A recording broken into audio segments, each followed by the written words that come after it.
ESPN, what the heck happened to you? Picking and choosing who will be tolerated and who you're going to destroy.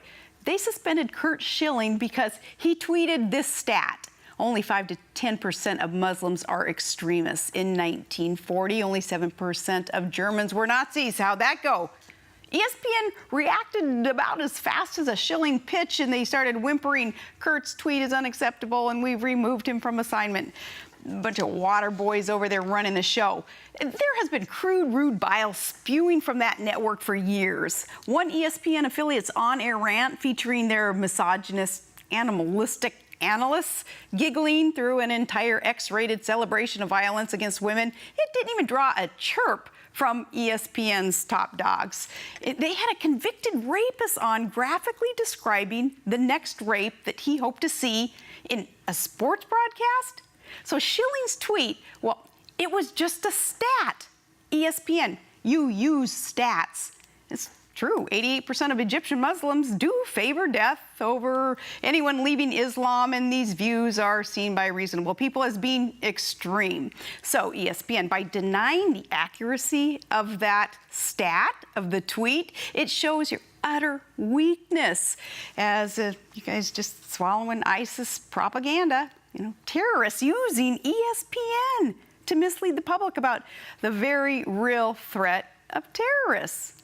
It shows once again ESPN concentrates on liberal global politics versus just reporting well on our sports. And Schilling is not a bleeding heart liberal, and I believe that's why they cracked down on him. ESPN just all around awful on this. They should have just stuck to sports. We're going to hear from an expert on that. Joining me from Breitbart Sports is Kevin Scholla. Kevin, thanks so much for being here. Can ESPN keep this up?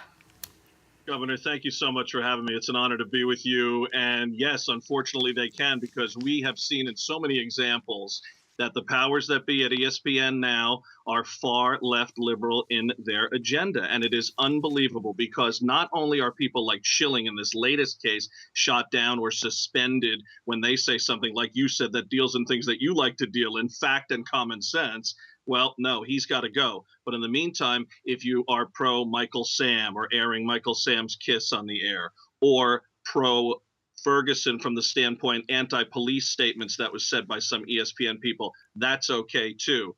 But or Bruce Jenner, you know, he's courageous to ESPN, whatever's going on there. But when it is said by a conservative, and again, just statistics and fact, he's got to go as far as ESPN. And it's really heartbreaking to the sport fan. I know you're a sport maniac like me. Your dad and your brother, right? Packers and Yankees, big time fans, and I'm the same way. And sports was the one place we used to go, right, without politics. And now, unfortunately, it's almost like Hollywood. I know. You know, Kevin, I can't even preach anymore the beauty of sports in a national arena, because that's what I used to say is, oh, man, I love sports, and I can justify it because it's like it's a distraction. It's a healthy outlet. Well, not when ESPN is doing what it's doing. And speaking of sports fans, you're a coach, you're a reporter, you're an announcer.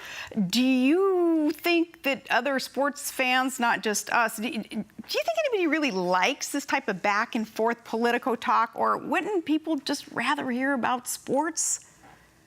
It depends who you talk to. I think the real sport fan, someone like you, someone like myself, you know, it used to be you'd go to a game and it didn't matter who was next to you, black, white, whatever political stripe. For that day, you were Bears fans, you were Rockets fans, whatever it is, it had nothing to do with it. Who played? The best guy. Didn't matter his color, his background. The best people played as well. But that's not the case nowadays. Some people do like this, and that's what they're trying to do, is bring in more people who really don't care about the game itself. But that's what they do in other ways too. All the crazy rule changes in the NFL by Roger Goodell, all this fantasy football nonsense, it's to bring a lot of these people in who have no idea really what sports is about and don't really like the game itself, but really do like this drama. Well, they don't like the game itself. They like the politics involved. And dear Lord, don't we get enough politics everywhere else? Those of us who love and crave our sports, we're begging. So, good thing Breitbart Sports. Good thing you're there and you can cover what it is that a fan so craves. Two quick questions. One, should Schilling have deleted his tweet then? And two, how are your kids' teams doing? Those are the toughest gigs ever, is coaching your own kids.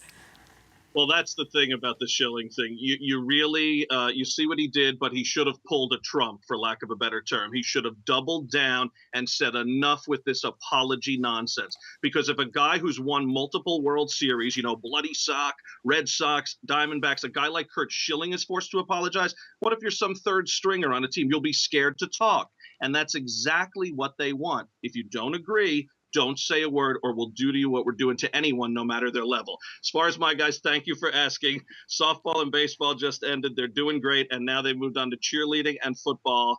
And yes, he's 4, but he's playing football. And yes, I'm the coach, and I'm going there right now after this talk. All right, we'll make him run an extra lap from me. Awesome. And pull the Trump. Okay, I'm going to use that one. Okay, Kevin, I'm going to pull the Trump. That's what we'll start using with. Okay, good. Absolutely. Thank you so much for joining us from Breitbart.com. They're doing great work over there. The great Kevin Scholla. Okay, final thoughts are next, and it's going to be good news, America. Keep the faith. We'll be right back.